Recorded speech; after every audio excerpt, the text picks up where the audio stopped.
Это пляж пансионата «Золотые пески». И вот на пляже творится вот такая дичь. Откуда-то вот эта вода вытекает.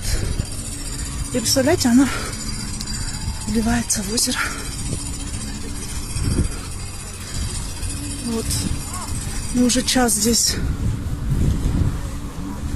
купаемся. И за час никто не подошел. Ни одного человека, кто бы принял меры. Это что такое? Это мы вот своими руками сейчас загородили его. А так оно уже выливалось в озеро, видите? Вот что это?